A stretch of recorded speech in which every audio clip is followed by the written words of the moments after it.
Well, hello. My name is Jeremy Davidson. I'm the chair of the Education and Events Committee at SFAR, and delighted to kick off our 2025 programming with our annual new laws presentation, which is presented by our very own Dan Hershkowitz, who currently is the Senior Director of Risk Management at the agency. Dan had a similar role at Compass before then. He is also a former SFAR board president, so we are delighted to have him again in our series of webinars to share some very important details with you about new laws for 2025. We have 50 participants, which is great. Thank you for being here today. My name is Jeremy Davidson. I'm the chair of the committee, and just really happy to be with all of you this morning. Just a couple of housekeeping tips. Please feel free to put your questions in the chat. I will be monitoring those. If it seems like there's a break, at certain points throughout the presentation for us to jump in with a question or two, perhaps we'll do that, or we might save them to the end. We'll just kind of figure it out as we go. There are about 15 slides of content, Dan, and we have just shy of 4 minutes, I would say, per slide. So I'm going to help you keep it moving. And without any further ado, thank you, Dan, and please take it away. Yeah, it's so funny. I didn't realize that we were recording before. I apologize. Thank you, Tam, and thank you, Jeremy. So exciting. Let's do it. What's great about the new laws is that we can go from one to the other, and we could actually interrupt as we need to. These are not all of the new laws, and so I think on our very first slide, we have a very first substantive slide, the next one, we actually have a link. There we go.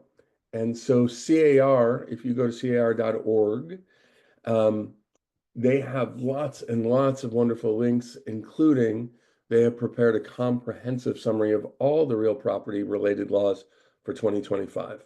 And that's your link. Okay, let's find the first one. Oh, look at this, huh? This one is interesting and sort of not a surprise. So CAR lobbied our legislature to say you need to pass a law that says you have to have a buyer-broker agreement. Why? Because for a little while there, the playing field was not quite even. And so for a little while there, we as realtors or anybody who is a member of an MLS had a requirement that they must have a buyer-broker agreement in place before they can go ahead and show a property. But there wasn't anything similar for non-realtors or people who are not members of an MLS, no promise, no law. And so now there is a state law that was effective January 1st. And so now it is unlawful to work with a buyer without a buyer broker agreement. The law is a little bit different than the way that ours reads. And so when is a buyer broker agreement required? Well, it says here, written agreement required before entering into a contract or as soon as practicable. Well, which one of those? Well, whichever one comes first. And so absolutely before drafting an offer, no doubt about it, and it says that, but much more likely before that, as soon as practicable. And so is it practicable before you go see a house with someone? Well, that's a good question. Probably. The law doesn't quite specify.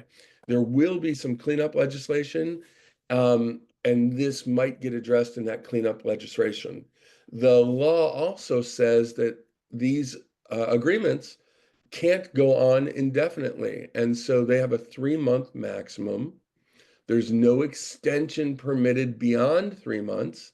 But before the 3 months is over, or that day that it ends, could you sign them up again for another 3 months? Yes. And then another? Sure. But no automatic renewal allowed. It has to happen. It has to be a volitional act each time. Okay. And what needs to be in there? Well, what you think needs to be in there. The compensation owed to the broker and when, the services that the broker will perform, and it has to have some termination clause. In this case, it terminates at the end of, for instance, 3 months. It could terminate some other way, right? In fact, the BRBC, which is the car form, says that it terminates at the end of the earlier of 3 months, or close of escrow on the property that you're trying to work with the agent to find. Okay. And now, how does it get enforced? Well, because it's now a law, the Department of Real Estate enforces. And so when we were on our own for a little while there, if we violated the rule to have a buyer broker agreement in place before showing a property, our colleagues could rat on us through the MLS, and the MLS would issue a fine. They can still do that because it's MLS rules, but you couldn't call the Department of Real Estate. But now they can call the Department of Real Estate because you must have a buyer broker agreement in working with the buyer. Any questions on that? And Jeremy, you'll see that the agency disclosure form, right, our most fundamental disclosure, AD, it is also updated now, and it references this requirement. Okay, cool. What's the next one? Balcony inspections. So reminding you, the balcony inspection law is actually 2 laws, which is actually 3 laws when we're here in San Francisco. And so there is an AB or an SB, I forgot which of the Bs it is, that created the balcony law for units that are buildings that are 3 or more units with elevated wooden structures. And so 326. I'm sorry, say it again. SB 326. Thank you. Appreciate that. And so what that does is that brings into play apartment buildings. You sell a 3-unit building, a 4-unit building, a 5-unit building, whatever it might be, with elevated structures. This, of course, all came from a few tragedies that happened in San Francisco and across the bay in Oakland or Berkeley some years ago. It took a long time for this law to come online. And even though this law was passed years ago, its effective date was January 1st, 2025. There was a second law, which is very similar, that was required for HOAs with 3 or more units. And you could collect however many units. Some could be townhouses and condos. The statute specifically doesn't make a distinction. But if they have 3 or more, and some of them have elevated balconies, right, or wooden structures, we have a similar balcony inspection requirement. That condo one was actually a separate law. They both were scheduled to go into effect at the same time, January 1st, 2025. And for those of us in San Francisco, we had a separate independent San Francisco law. All of these laws are a little bit different, but they're also very similar. They require a balcony inspection. It says who can do the inspection, whether that's an architect, an engineer, a general contractor. Does a general contractor need a special license? They talk about whether or not you have to inspect every balcony, or if there are many balconies, you can do a representative sample of balconies, right? And then they explain, okay, what if you find something? If there's an imminent concern, then what? Is there notice required to the tenants, to the owners, right? How soon does it have to be fixed? All of that. Well, why are we talking about it today if it went into effect already? Shouldn't we have been talking about this last year? Well, it did and it didn't go into effect. So the state mandate for the individual owners who own a place that is 3 or more units, that got pushed off until January 1st, 2026. We think in large part because there just weren't enough inspectors out there. The HOA requirement does exist, and it went into place on January 1st, 2025. So if you are selling an HOA or buying in an HOA, it has 3 or more units with elevated structures, there is a requirement not for the seller, but for the HOA to have done this. And so when the seller is providing you with the seller's documents, you should be looking to see, was there an HOA reference to balconies? Sometimes there is, sometimes there isn't. Unfortunately, the documents that the HOA is required to provide by law include a lot of things, but they don't specifically include inspection reports. So they include, what's the study called, Jeremy? In an HOA, the big study that we're looking at. Reserve study. A reserve study, yes. And often the reserve study references other reports where they got the these numbers from, but it doesn't have to. And so sometimes we're trying to figure out, did the HOA really do the balcony inspections? Lenders are now asking, and so this is now a new component. The lender may ask, the lender may request the report, the lender may not lend as a result. So before removing an HOA contingency or a lender contingency, one of the questions might be when you're buying into an HOA, did they have the balcony inspection? Has the lender been made aware of it? Where do we stand? But the individual requirement has been pushed off 1 year on state law. San Francisco, however, still has their own individual requirement. And so the San Francisco seller disclosure asks questions pertinent to this. And it's just one more thing for you to think about in selling here in San Francisco. Any Dan, questions? would I would imagine that there are a lot of agents watching this right now and they're wondering, okay, where do I find out exactly what my seller might need or the HOA would need or what my buyers need to be worried about? Would you advise them to talk to their sales manager first to get some direction? I think you're trying to push us there. And of course, that's a good idea always. Obviously, it depends how much your sales manager knows. Carr has a new form, wooden balcony disclosure and advisory, which is very helpful. San Francisco has its own laws. And if you looked at the Gibbs General Information for Buyers and Sellers in San Francisco, you'll see that it's updated to reference the local balcony inspection law. And the San Francisco Seller Disclosure has added questions that get at this as well. I would be advising you to advise your client, let's not remove our review of the San Francisco seller disclosure contingency, right? Nor would we be removing, if it's an HOA, either our HOA contingency and or perhaps removing our loan contingency subject to the lender's approval of the HOA and the HOA insurance. And this is part of their approval of the HOA, right? Lenders may be asking to see this because many of them are sensitive to this concept. What Great. is considered a wooden balcony? 6 foot above the ground. So sometimes it's stairs, not just balconies, and it is protruding from the property.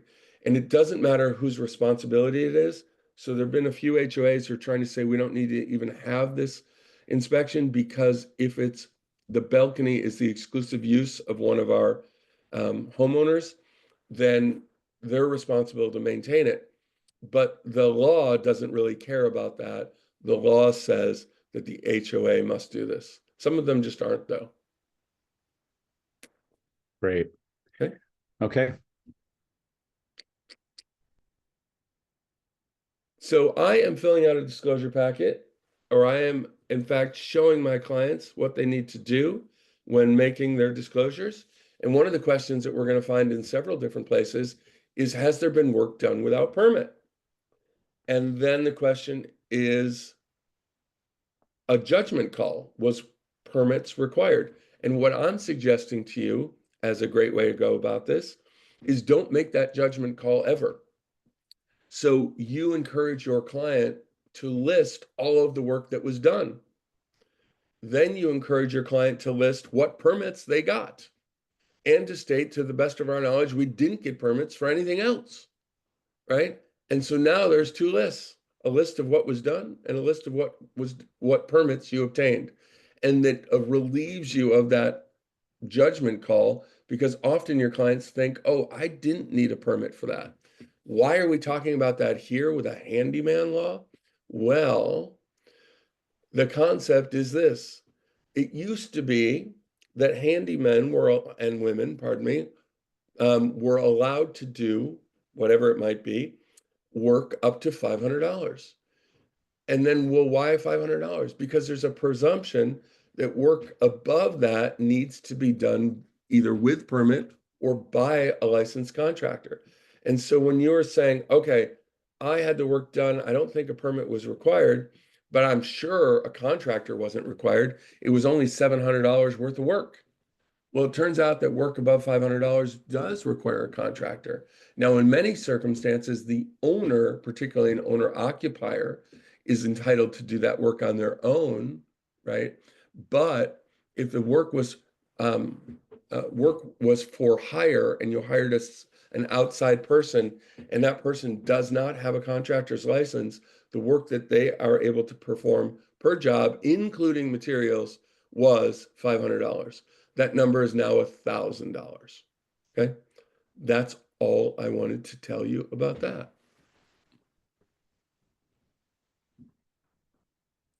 Water tank disclosure.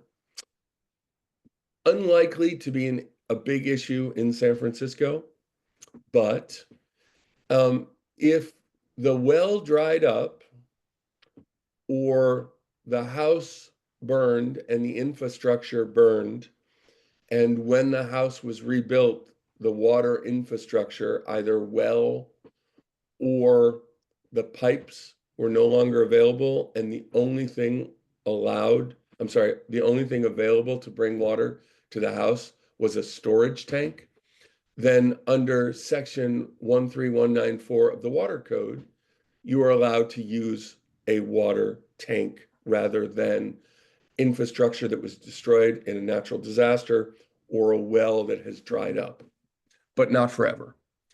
And so starting now, the TDS requirements require a seller to disclose whether or not that's their source of water.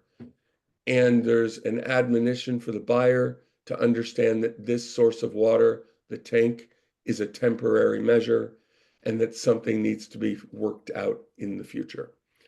Did the TDS itself change? No, it didn't. But the law that requires the TDS also requires this disclosure, which means that the buyer has a 3 or 5 day right to cancel based on this. And so this particular question was added into the SPQ. That's the car version of the San Francisco seller disclosures. I don't think it was added into the San Francisco seller disclosures, but if you're ever in a situation where this is relevant to your client inside San Francisco, which would be quite unusual, maybe something will jog a memory here and you will say, oh, there was something about that. Let me do a little research. I'm sure I can find it. Okay. Dan, can I just jump in? We have a question about the balcony. Sure. So the question in the chat says, if the HOA doesn't comply then for the purpose of sale, is the seller then responsible as a way to protect the seller, or is it then a part of the buyer's inspection? So two things there. And I'm glad that last part was brought up. So whoever answered this or asked this question, brilliant. So I ran into this recently and we were representing the seller and we were frustrated with the HOA. There was only so much we could do. So we had a paper trail to the HOA saying to the HOA, we believe this is your responsibility.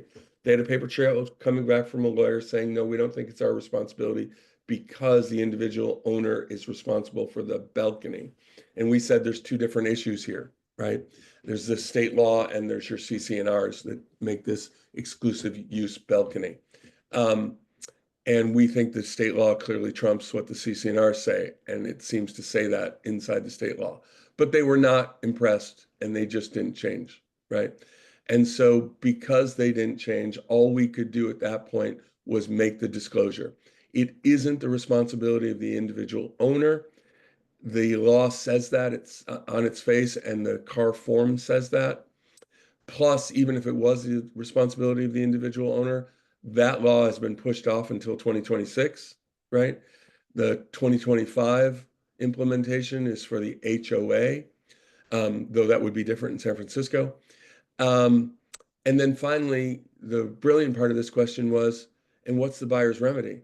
The buyer absolutely could have the balcony inspected as part of their own inspections.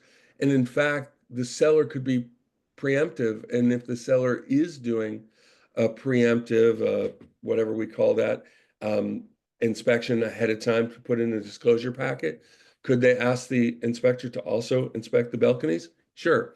It may require some destructive testing, right? Because we're worried about rotting wood. And so if it's not all exposed, if some of it is under stucco, right? We're going to need some test holes drilled, but very good question. And if if the HOA has done the inspection, I mean, maybe this could be dually answered, right? If the HOA has done the inspection and complied with January 1st, 2025, or maybe they're late and it just hasn't been recorded and, people haven't caught up yet. But the work hasn't been done, then where do we land in terms of having a property on the market? And maybe just to tack on, what if the work hasn't been done, but the buyer feels compelled to do something and the HOA hasn't moved on it yet? So there's a couple of things. One that's interesting is the state law, and I can't remember if the San Francisco law allows this for an HOA. I bet that it does. You don't have to do every single one. So I live in Lake Merced Hill. There's 100 condominiums and 100 townhouses. The law says that they have to do a representative sample, whatever that is, right? And I think there's a formula. So let's say they do 12, but they didn't do mine. Will you even know that, right? Do you have access to that report? You may not, right? So that's an interesting question. So the buyer still has the opportunity to do their own investigation. All you can do is disclose what you can disclose, right? Um, what was the next question?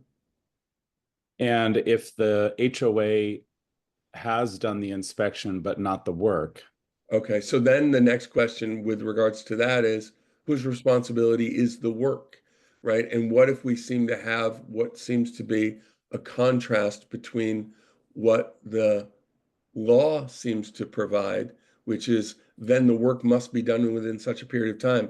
It seems to feel as though the statute says the HOA is responsible to do the investigation. And if they find a dangerous condition, it must be corrected within such a period of time. Um, Makes you think as though that's still the HOA's responsibility. The HOA very well may then turn to the CC&Rs and say, wait a minute, the individual owner is responsible for the actual cost of the maintenance. Um, and I would have no problem closing with this controversy so long as you know this is a controversy, right? And your buyer may be having this fight with their HOA, right? So your buyer can take on whatever responsibility your buyer wishes to take on. They just need to better understand it. And so with any balcony, with any exterior deck, one of your first questions has always been, is it exclusive? Where do we see that? And if it is exclusive, whose responsibility is it to maintain it? Right? Just and then how because does that get reported to the powers that be for enforcement? that's a good question, I do not know. So it was And I don't know, mentioned, Jeremy, because this is January 28th of a law that went into effect on January 1st, right? So let's pretend that there are balcony inspections that were done at the end of last year, that the results were potential catastrophic collapse. There's a requirement for the inspector to make that disclosure ASAP, right? The HOA, from many different perspectives, would have a requirement to make that disclosure to its members as soon as possible, right? And now the question is, who's responsible for the work? I don't mind the idea that we don't know necessarily who's going to be responsible for the work in a transaction. I think we can probably flesh it out, but if we can't, I don't mind because the buyer isn't going to be compelled to move forward at that moment, right? The buyer's only moving forward if either they've worked it out or they're willing to take the risk that in the future they may be responsible. okay. Well, clearly this is a rich topic. We could probably have a follow-up webinar Yes. just on this topic with a a balcony inspector, An maybe HOA an HOA guru, attorney. maybe an Yeah. agent who deals mostly with maybe a few different sizes of buildings, right? To kind of comment on it from, maybe like a 250 king, like a Yeah. Baycrest kind. Well, they don't really have balconies, but they There's few. that one in Potrero, that huge complex in Potrero that's all wooden structures with a million balconies. I'd be curious about that. Right. Yeah. We get Jean Grove, the attorney. She's a condo expert. Very good. Okay, let's move on. Okay. Gas appliance ban disclosure. Okay, so the effective date here is actually next year, but it's interesting. So in the news, and it's become politicized, as you very well know, that there are a lot of communities who are considering doing one of two things. One is on all new builds, not allow for gas, right? Instead electric, and require a retrofit, maybe as a point of sale, maybe not as a point of sale, just a general retrofit requirement by some period of time. This law is not that. This law is a disclosure, which says the seller or their agent, if they are aware of a local municipal law which is going to require such a conversion, disclose this to the buyer. It's part of the transfer disclosure statement law, but not a new question on the transfer disclosure statement. So where will it end up? It'll end up in the SPQ for the state and in the seller disclosure for us here in San Francisco. And it will have this little notice which says it is advisable to obtain an inspection by a qualified professional of the electrical systems of any buildings, included but not limited to the main service panel, subpanels and wiring. Substandard, recalled, or faulty wiring may cause a fire risk, and it may be difficult to obtain property insurance. Limited electrical capacity may make it difficult to support future electrical additions to the buildings, such as solar, electric space heating, electric water heating, or electric vehicle charging equipment. And so when is this disclosure required? When and if you, the seller, or you, the agent, are aware of the existence of a municipal code which may impact and require this electrical conversion. Okay? All So right. this is really just to kind of bottom line it, correct me if I'm wrong. This is really just an advisory that requires the seller and the listing agent, if they are aware of any local ordinance that would potentially require conversion, that they just have to they have to share that awareness. It's And not this particular language. And so why is this going to be very easy for us in San Francisco? Because the minute that we pass an ordinance that requires it, we're just going to change our disclosures to say, and local municipal code such and such requires the following, and here's a statement of law that you should read, right? You should right. and follow up, right? So this is a state law, right? So this is going to affect all areas in the state, right? And we are fortunate in San Francisco to have a responsive forms committee that's going to change the forms to incorporate this language. So agents are going to have to really tack anything onto their workflow and worry about missing it. Right. But what they will practically be concerned with is how does this, if this does become a local law, how? Is it a point of sale law? So we fight against point of sale laws? Or does it become a general law which says all 4-unit buildings must do it by this date, 3-unit buildings by this date, single families and condos by this date, right? Those are all possibilities. And then, of course, the question is, can our electric grid do this thing, right? And then what subsidies might there be for people out there who can't afford the conversion, right? These are all interesting questions. The state didn't tackle any of those here. It just said, if and when this happens, you need to make a buyer aware that it's going to be happening or it is happening. And there are some concerns, and here are those concerns. Okay. Okay. Okay. Fair housing. So California has the UNRRA Act, which is the California's version of the Fair Employment and Housing Act. There's a federal component and a state component. For those of you who have read the Fair Housing Discrimination Advisory, you'll see that it reminds you of what the original 7 classes, protected classes were that were established by federal law, but there are now 27, right? And so the federal law has expanded itself a little bit, but California has also expanded the definition of a protected class to include lots and lots of things. And so last year, the state version with regards to race and housing discrimination reminded us that traits associated with race such as discrimination against hairstyles, braids, locks, twists, etc., would itself be tantamount to discrimination based on race. And so if someone walks into your listing and your seller is watching on the camera and later you're having a conversation and they say to you, oh, did that, let's just make it ridiculous. Did that Jew, I say that because I'm Jewish, or that black person, are they the ones who are interested? I'm not so interested in them. That seems incredibly clear cut, right? We all understand that would be illegal, right? But if your client wishes to have a conversation with you and they say, oh, is that the gal with the locks and the twists and the braids? We need to steer our conversation back to the things that are not about race or traits associated with race and remind our client that we are most interested in their capacity to buy. And so let's scrutinize, right, their interest in the property and their finances. Let's not scrutinize their traits. Okay.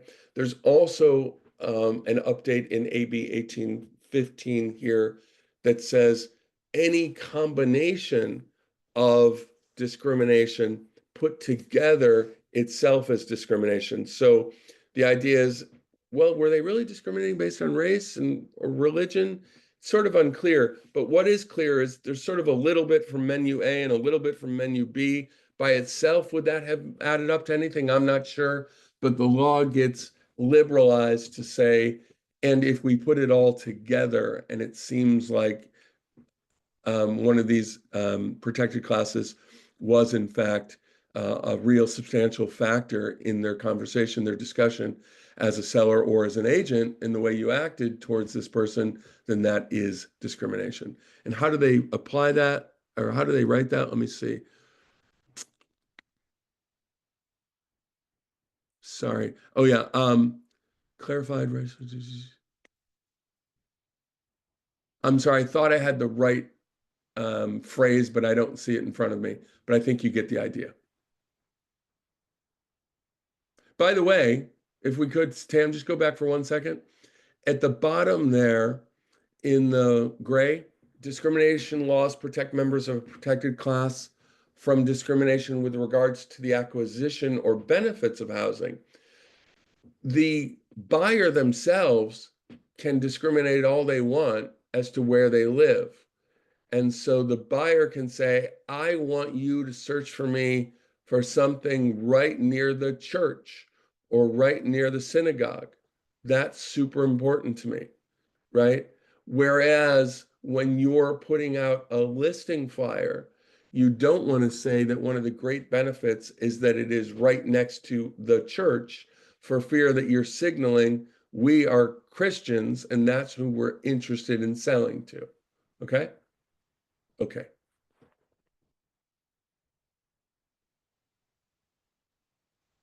Jeremy, question for you. I'm a landlord. My tenant has just left. February 1st is around the corner. I'm going to be renting to a new tenant. Do I need to change the locks? Oh, one more slide. By the way, here's where I couldn't find my language. So this is the part about how you take a little bit from column A and a little bit from column B, add up to discrimination. And that was here. So thank you very much. It was a separate slide. No wonder I couldn't find it. All right, Jeremy, landlord's obligation to change the locks. Is the landlord obligated to change the locks between tenants? I don't know the answer, but I would say it would probably be a good idea. And I like the good idea, but of course, as a landlord, you're thinking to yourself, how many locks are there? How much is that going to cost me? And the answer is there's no state requirement to change the locks between tenants. Now, if you have a tenant who has been the victim of abuse, domestic abuse, and they inform you that the keys are with their abuser, do you have an obligation to change the locks within 24 hours? Yes, you do now. SB 1051. It also reminds us that when we're screening tenants, it is unlawful, just like it would be unlawful to screen out Jewish tenants. it would also be unlawful to screen out a tenant who has been the victim of domestic violence. Now, your theory might be that person and the existence of that person, even though this person is a victim and has gotten that perpetrator out of their lives, who knows, they might come around and cause trouble. Statistically, that may be very, very true. I don't know, but you can't consider it. Okay. All right. That is that one. All right. For those of you who are doing leases, one of the questions is who's taking the application and what's that process look like? I have been encouraging my agents for the longest time to outsource that. I've also been encouraging my agents to meet with their rental property owner ahead of time and to establish criteria, non-discriminatory criteria for who we're going to rent to. And I'll give you an example. The first person to complete their application who is willing to pay $8,500 a month and who has employment secure in the same field for the last 12 months, verified, a credit score of 880, is willing to put down a down payment deposit of 2 months, which is the maximum allowed by law for a small landlord, can show us verified funds that they have 10 months in reserves, the equivalent of 10 months of the $8,500 fee, and I think I said a credit score. All right, those are all non-discriminatory, and for the most part, you can do all those almost in every circumstance. And so, great. Now we're going to have them apply, not with us, but with Rent Spree or one of those professional services. And we're not interested in getting a ton of applications because we're going to charge each application the statutory maximum of $37. And I'm hoping that we get 20 so that I get 37 times 20, which is 740 extra bucks in my pocket. This is not about getting money based on application screening fees. And in fact, AB 2493 now tells us that for those who don't get the property, and you don't have that system that I just described, first come, first serve, you got to give them their screening fee back. So let's just not be in the business of screening fees at all. Let's outsource this entirely to Rent Spree. They will figure out what the guidelines are and how to comply. Let's just outsource the whole thing. And by the way, if you pay for the Rent Spree Pro or whatever these companies do, they'll also literally make the calls for you to confirm the employment for the last 12 months, right? Or to call the prior landlord to confirm that this person was not paid their rent on time. Okay? All right. Speaking of landlord-tenant relationships, there is now a new form which is attached to the car lease, and I bet something similar is now attached to the San Francisco Apartment Association lease. I apologize, I forgot to check. If somebody knows, right, they can tell us in the chat. That would be great. And what is it about? It is about this concept that works as follows. Landlords are sometimes good at reporting to the credit score bureaus when a tenant does not pay their rent. And of course, that is very bad for their credit. That is a unilateral decision made by the landlords, and often you would think vindictive. But when do they pick up the phone and report positive payments? And so when are the credit score bureaus made aware that Jeremy has been doing a wonderful job making his rent payments and therefore should get, in fact, a credit boost? Well, that doesn't exist, but it does now. And so if your landlord is a big landlord, meaning the building has 16 or more units, or your landlord is a certain type of sophisticated corporate landlord, then your landlord has an obligation to disclose to the tenant that they may request positive screening tenant reporting, sorry, positive tenant credit reporting. And so CAR now has a form that attaches to the lease. You see that I showed the form in the top right there. The little yellow highlight is a checkbox that says does not apply to this particular building. Why? Because it's not 16 plus units, or this isn't a particular corporate landlord. Um, do you need to provide that form if it doesn't apply? No. In fact, you don't need to provide that form at all if it doesn't apply. But if that form does exist, and if you wanted to tell them it doesn't apply, it doesn't. That doesn't mean your client, the landlord, couldn't make these positive credit reporting requests. But if it does apply, that form then goes on to have some things to fill out, which is, hey, tenant, do you want us to do this? If you do, send notice here and sign down here, or sign this and opt out and say, no, no, landlord, you don't have to do this. Dan, Okay, I have a question. It might be splitting hairs, but sure. what about those buildings where there might be 12 residential units and 4 commercial units? That is a very good question. I have a feeling that the statute says 16 or more residential units. We'd have to go take a look. Okay. And I bet it probably spells it out right here on the form, because the form is trying to tell you at the top half of the form, just before the yellow highlight, Mhm. whether or not it applies to you, landlord. And so let me see if I can make the form big on my own screen. So tenant right, housing providers shall comply with the tenant's request for positive rental statement if the following are true. The property in which the premise is located contains 16 or more residential units. There we go. Thank you. Yep. Okay. Hair splitter. I've been known to. That's different from split ends. Are That's right. split ends still a thing? When I was a kid, oh, split ends, God forbid. I think it's an age-old problem, Dan. Okay. Thank you. We'll have a class on that next too.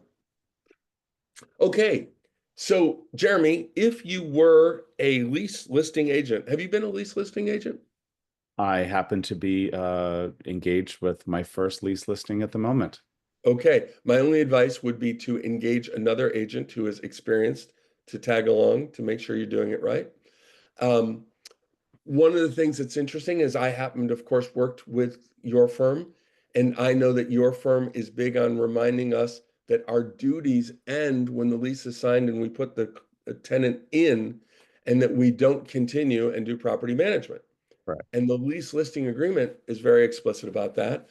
But nonetheless, many, many landlords have an expectation, and many firms allow their agents to do a move-in inspection.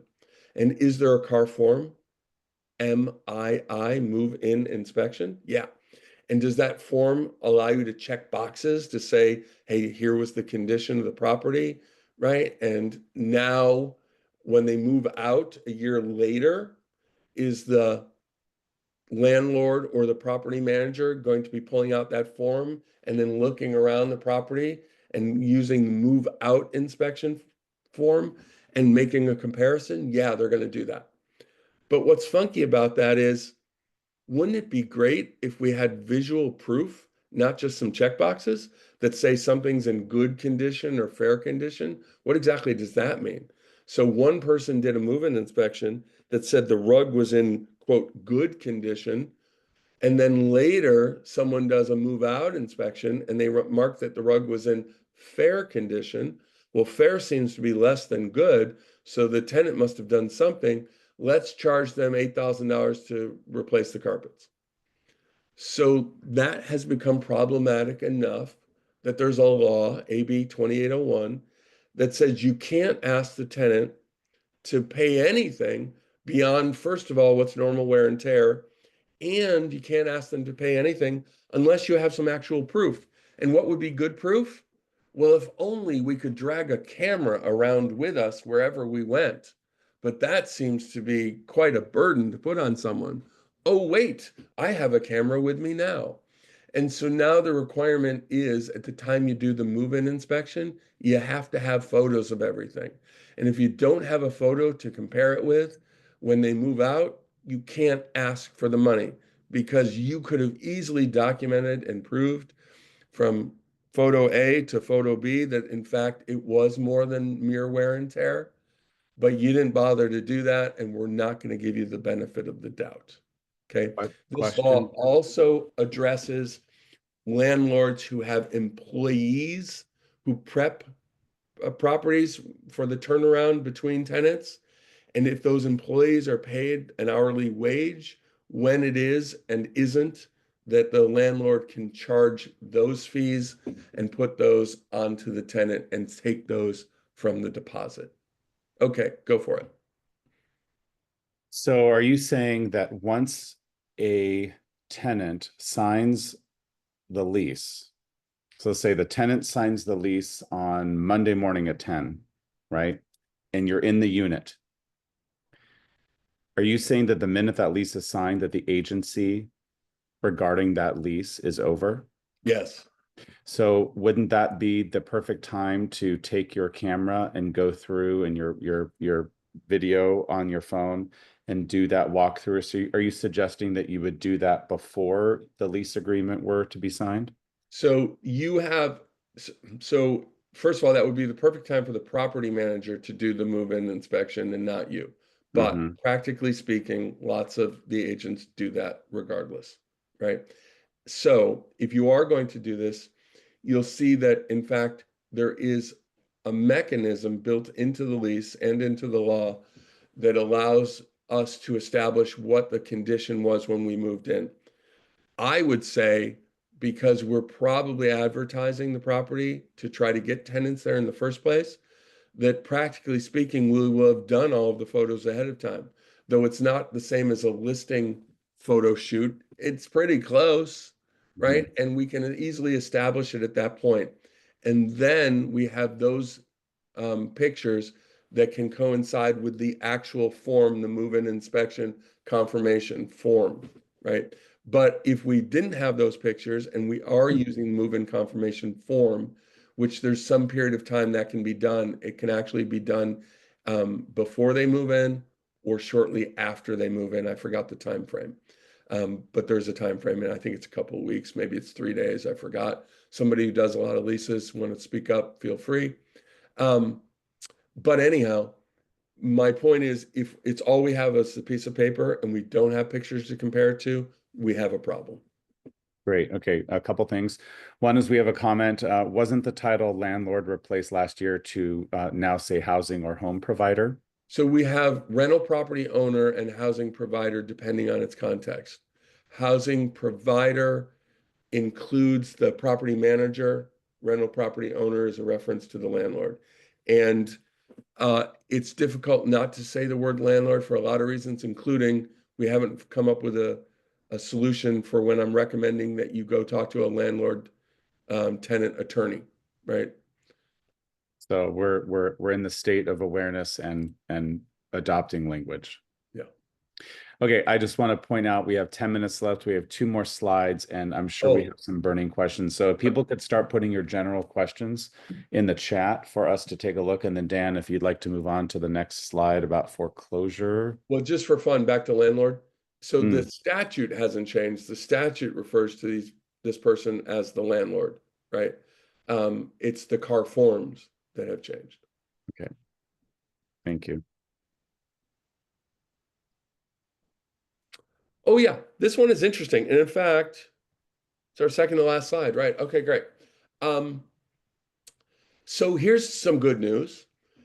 If the property is in default, and so it's very easy to find out if the property is in default because they have to record a notice of default. And so ask your title officer, has a notice of default been recorded against the property? And they'll tell you. If a notice of a default has been recorded against the property and they have now set a trustee sale date, which is also recorded. So we know that there's a trustee sale. It's going to be sold in foreclosure. And here's the date. When you sign a listing agreement, it pushes that date off for 45 days. And so that's good news. And then we now have a new date 45 days later, but before that 45 days comes due, I'm sorry, but before that new date, which is 45 days later, happens, let's say that new date is now July 15th. If on July 12th, 3 days before the new extended date for the trustee sale, while we have this listing agreement going on, we get an accepted purchase offer, that date gets pushed out another 40 days. And so between these two, by signing a listing and getting into contract, the homeowner gets an extra 85 days from a foreclosure that was otherwise imminent. And is this good? Sure. This allows an owner who has equity in the house to get with a professional like you, right? And take their equity and run, right?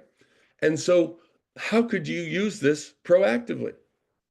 Well, you could go to your local um, title company and title officer and say, hey, can you give me a list of all of the pending trustee sales in Forest Hill? Because I've always wanted to farm Forest Hill.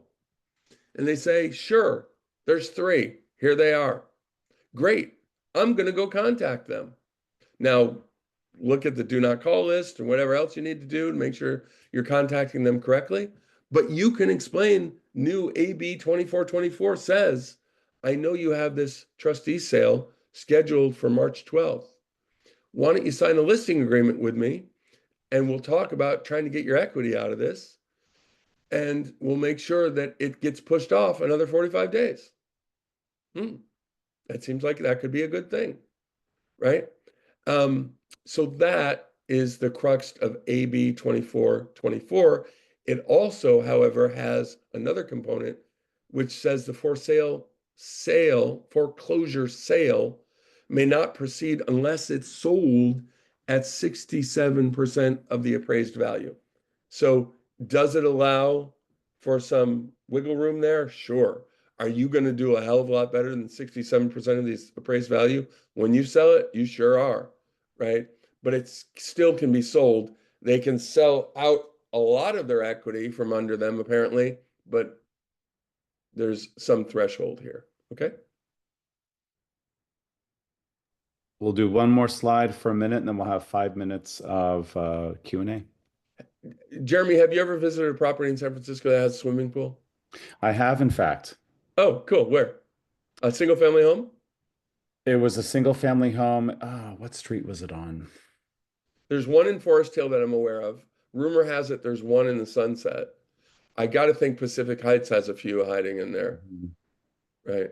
I'm not sure. Oh, you know who has one? What's her name? The Spreckles Mansion, and it was then owned by the woman who made all the romance novels. I know this because their pool once leaked. It's on the other side of Lafayette Park. Their pool once leaked into my friend's condo, which is downslope from them. Anyhow, pools are not a huge thing here, but the pool and spa safety requirements have been updated. And so if you are doing a lease listing, one of the forms that you will see that pops up with your lease listing is the rental property owner. It used to be called Q for questionnaire. It actually changed its name to I for intake form. It is a conversation that you and your client have about things that are required. And so there's some things that are required when you take a listing for a lease, which is it has to be habitable. And so you have to have heat and you have to have smoke detectors and carbon monoxide detectors. And you can't have a pool without the requisite number of pool safety requirements. And are there 7? Yes, there are 7. And how many must it have for a tenant? I believe the number is 3. And so what about a homeowner? Well, it must have at least two.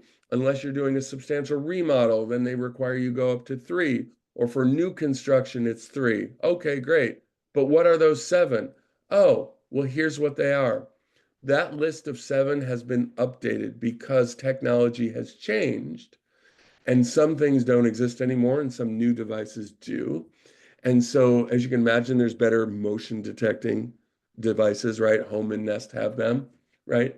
There are better pool covers than there used to be.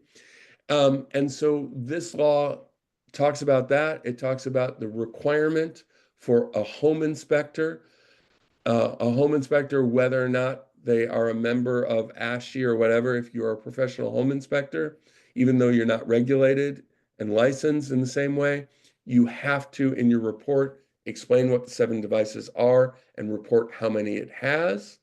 And then it also tells you in this new law that when it requires you to have two out of the seven or three out of the seven, it's not satisfactory to double up on any. And let me give you an example. One of them was an alarm is important and a self-locking mechanism on an exterior door or gate leading to the pool is another. Well, you can't double up and have an alarm and a self-locking mechanism on the door. That can't count as two. So here's what you should remember. There are requirements. I can't remember where they are, but the pool does have requirements. If I looked at the car form pool and spa addendum, which attaches to the leases, I would find these particular requirements. Okay? All right. We have done it. So now it is time for Q&A. If you could go to the last slide, Tam. One more. I'm sorry. There's one more past thank you. The other way. Nope, the other way. And. Was thank you the last one? There's no more? Yeah, there is one more. Happy has entered into a soccer league, and these are these official team photos. All of the kids got one.